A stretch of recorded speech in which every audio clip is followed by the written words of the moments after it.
चारों बाल्टी के पानी जब एक बाल्टी में डाल रहा है तो बाल्टी नहीं भर रहा है। महाराज मेरे प्रश्न का उत्तर दीजिए। नकुल जी बोले कि भैया आपके प्रश्न मुझे समझ में नहीं आ रहा है, अंदर चले जाइए, मेरे बड़े भैया सहदेव जी हैं जो आपके प्रश्न का उत्तर दे देंगे। कलयुग उनके पास गया, कहा कि महाराज मैं रास्ते से आ रहा था तो देखा कि एक गैया जो है बछिया का जन्म दी हुई है और गैया जो है बछिया का दूध पी रही थी। अजब उटपटांग प्रश्न।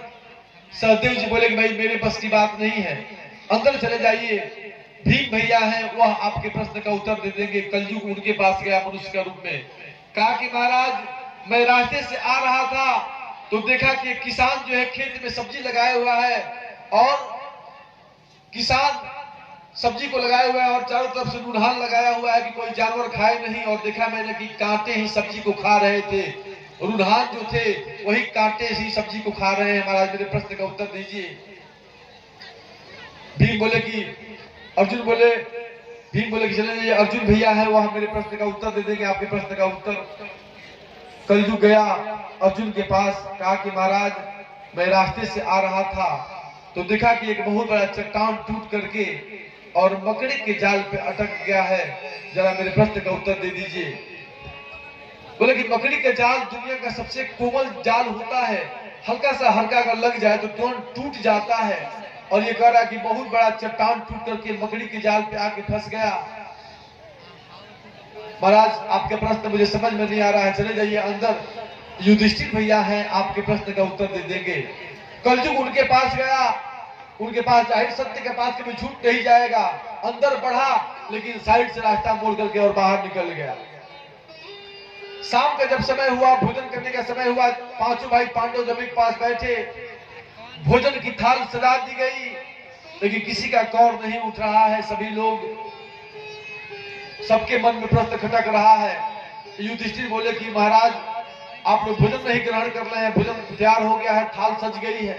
अब तो महाराज नकुल जी बोले कि मेरे पास एक व्यक्ति आया हुआ था जिसने प्रश्न किया, भैया जरा मेरे प्रश्न का उत्तर दे दीजिए, आप सबसे बुद्धिमान हैं, बड़े हैं, आपको अनुभव है, एक्सपीरियंस है, मेरे प्रश्न का उत्तर दीजिए। एक व्यक्ति आया था तो यही प्रश्न किया।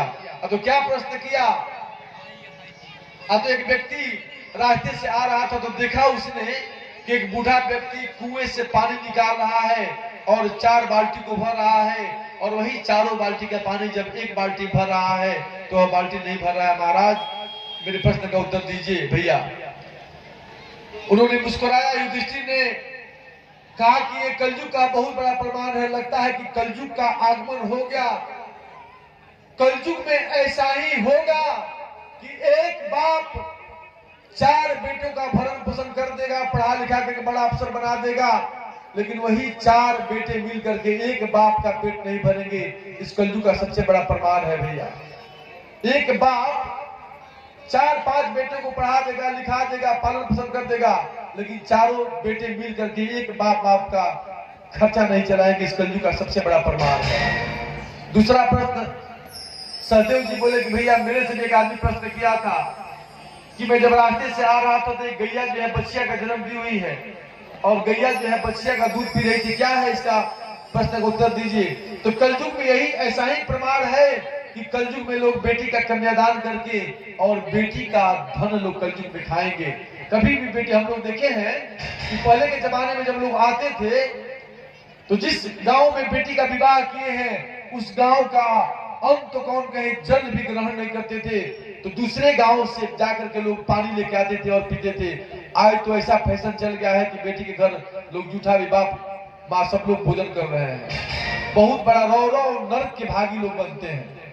तीसरा प्रश्न, भीम ने कहा कि भैया मेरे पास एक व्यक्ति आया हुआ था, मैं जब रास्ते से आ रहा था तो देखा कि एक किसान खेत में सब्जी लगाए हुए हैं और कांटे ही सब्जी को खा रहे थे। बोले कि ये भी कलयुग का बहुत बड़ा प्रमाण है कि कलयुग में ऐसा ही होगा कि रक्षक ही भक्षक बन जाएगा, जिसको रक्षा करने के लिए दीजिएगा वही भक्षक बन जाएगा। कलयुग का सबसे बड़ा प्रमाण है।